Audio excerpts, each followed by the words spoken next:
Thank you, Radhika, and thank you, International Manifesto Group, for organizing this meeting, which is important to hold at this time when it's more likely to get an audience that's because of all the attention being paid to the revolution. I'm going to focus mainly on the United States, because that's where I am and that's what I know best about, and take you back 50 years for a moment. It was mid-April 1975. Our children were astonished by our change in behavior. Our tiny black and white television that usually stayed in a closed cabinet was on the breakfast table every morning. Our excitement doubled each day as we watched reports of the seemingly unstoppable march of the People's Liberation Armed Forces towards Saigon, the capital of the puppet regime in the South. We were far from being alone in the United States. There were tens of millions of people who ached for an end to the war. There were millions who had demonstrated against that war.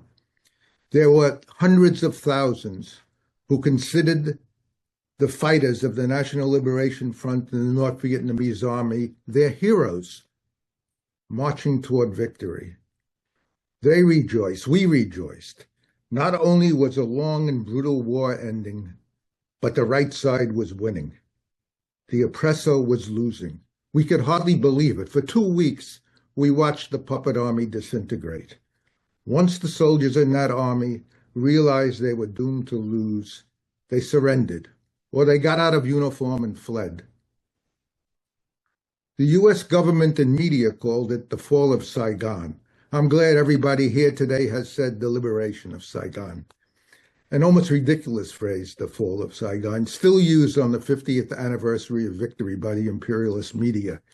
It was the rise of Ho Chi Minh City. It was the liberation of Vietnam, of a people who had sacrificed so much for decades to free their country from imperialism.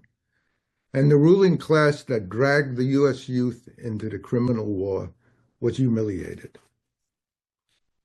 Starting 13 years earlier, we had watched the U.S. superpower send advisors, then helicopters, then massive numbers of troops. The U.S. Air Force and Navy dropped bombs, napalms, then Agent Orange herbicides on the Vietnamese people and all of territory. It was a genocidal war. Maybe our first response was horror, maybe even pity. But as our understanding grew, it evolved into hatred for the U.S. rulers. This was not our war, this was their war, and we were going to fight it. At the same time, we developed admiration at the courage of the Vietnamese and awe at their determination. We saw the strength and ability of their leaders. We learned to appreciate the aid of the socialist countries for the Vietnamese, the solidarity of the newly independent African countries, and we became part of a worldwide movement of solidarity ourselves. When I say we, I'm talking about the left, the communist, the anti-imperialist left that began to develop really because of the Vietnam War and of the Black Liberation Movement. The courage of the Vietnamese and their communist leadership inspired thousands of us to devote our lives to the worldwide class struggle. We learned not only to fight to bring the war to a halt, we learned to wage a battle against the imperialist ruling class that had unleashed that aggression. From the belly of the beast, we sided with the oppressed peoples and working class worldwide. We championed the National Liberation Front. We respected the organizations of the masses and the states that they had erected to defend themselves from imperialism. In the United States, mass demonstrations kept rallying more and more of the public to express opposition to the war. In November of 1969, 500,000 people demonstrated in Washington, from which 10,000 revolutionary youth put the Department of Justice under siege. And they terrified the very nasty Secretary of Injustice, actually, at the time, who was afraid that the revolution was knocking on his door. This movement had its sharpest political expression in two areas. One was the Black Liberation Movement, especially in its most revolutionary organizations like the Black Panthers. The other was within the armed forces itself. The troops showed opposition in many ways. They malingered. They refused to go into battle. Entire units refused to follow orders. Incarcerated troops burned down stockades. Troops eliminated hundreds of racist or overly aggressive officers and non-commissioned officers. They added a verb to the English language, to frag. It meant to kill an officer with a fragmentation grenade. Some 900 fragging events took place, officially recorded between 1969 and 1972. That was recorded by a Marine colonel who was outraged by what was going on in his military. Meanwhile, hundreds of thousands of other U.S. youth refused conscription, going underground, going to jail, going to Canada, and continuing to organize there. I've seen on the screen someone who did exactly that. So the organization was going on within the Army, within the United States, and within the exiled U.S. Americans who were also fighting the war. Rank-and-file soldiers formed the American Servicemen's Union. This was my personal focus. The idea behind the union was that the imperialist armed forces mimicked the structures of civilian class society. The rank-and-file soldiers, sailors, Marines, and Air Force personnel were the workers. The non-coms, the officers, were the management. They gave the orders. They served the big capitalist bosses. The troops began to show their class opposition to the officers and to the orders of the imperialist rulers. The goal of the Union was to break the chain of command, to end the war on the Vietnamese, and if possible, to bring the struggle home. This military resistance had its impact on the war itself. So, General Westmoreland asked President Johnson at the time for another 500,000 troops. The White House knew that to escalate the troop count to 1 million might cause the military to implode. When Johnson asked Westmoreland, well, will you win the war? Westmoreland says, well, we can't be sure. Maybe we'll need another 1 million, So Johnson said no, and then in 1969, under the Richard Nixon administration, he began to withdraw U.S. troops from Vietnam from its peak of 540,000. By early 1973, almost all the U.S. troops were out. Conscription, that is the draft, which civilian youth also resisted, had ended. The U.S. turned to an air war, which meant much fewer casualties, of course, of the U.S. side, although it continued to create casualties amongst the Vietnamese, Laotians, and Cambodians who were being bombed. The South, to show you the importance of this, the South Vietnamese People's Liberation Armed Forces issued a document on April 26, 1971.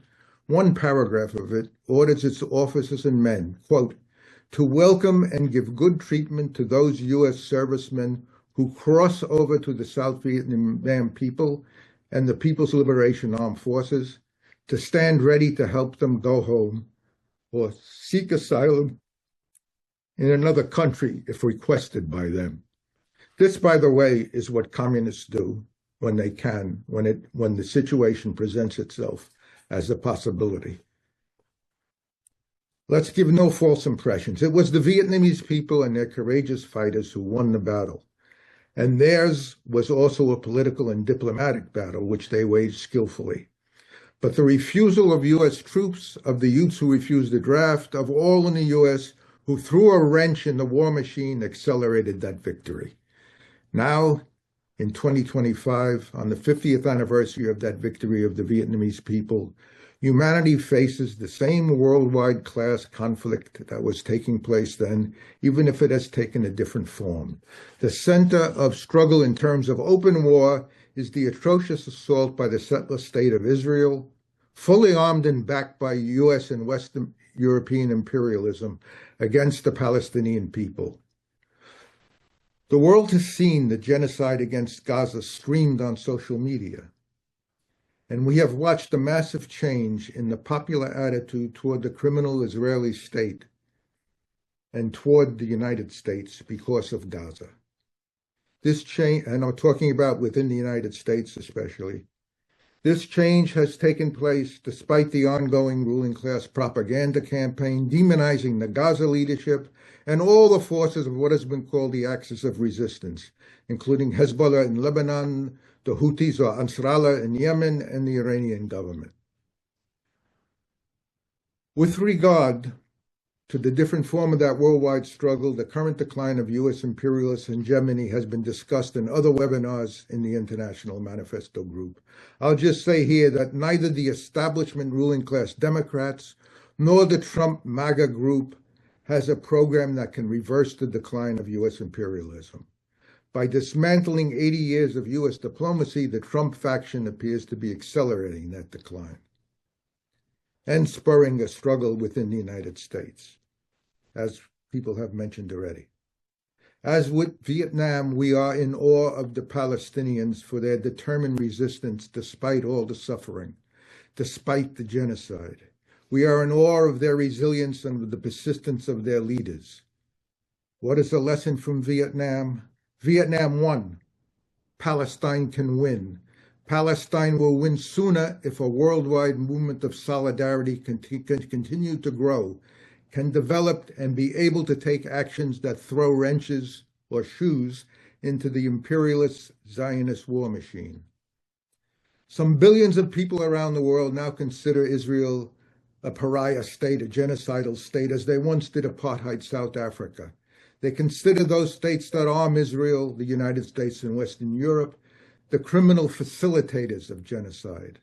Those who understand that U.S. imperialism is the center of the oppressive world system realize that the U.S. leaders are themselves guilty of genocide as much as their cronies in Tel Aviv. This is true whether these leaders are named Obama or Biden and are Democrats, or if they are the MAGA, Trump, open chauvinists, racists. Well, I'll leave that other names out for now. Young people in the United States, many of them students, waged the battle on campuses all last year, and they're continuing that battle. The May Day demonstration this week, which was mainly directed at the excesses of the new Trump administration, showed a mass movement in birth, and where possible, it reflected the sentiment about Palestine. The challenge to us, those of us in the United States who identify as anti-imperialist, as communist, who are in solidarity with the liberation of Palestine, is to mobilize that mass sentiment and turn it into a factor in the ongoing struggle. Just as in that earlier struggle which Vietnam won, Palestine can win now. There is no lack of courage in Gaza. There is no lack of determination of the leadership. But it is up to the most conscious elements in this developing movement to find a way to make the movement a force that can aid the Palestinian people win their liberation. And that will be a blow for all of you on the side of all of humanity. This is a task for all who want peace and liberation for humanity. Vietnam won. Palestine can win. Palestine will win. Thank you.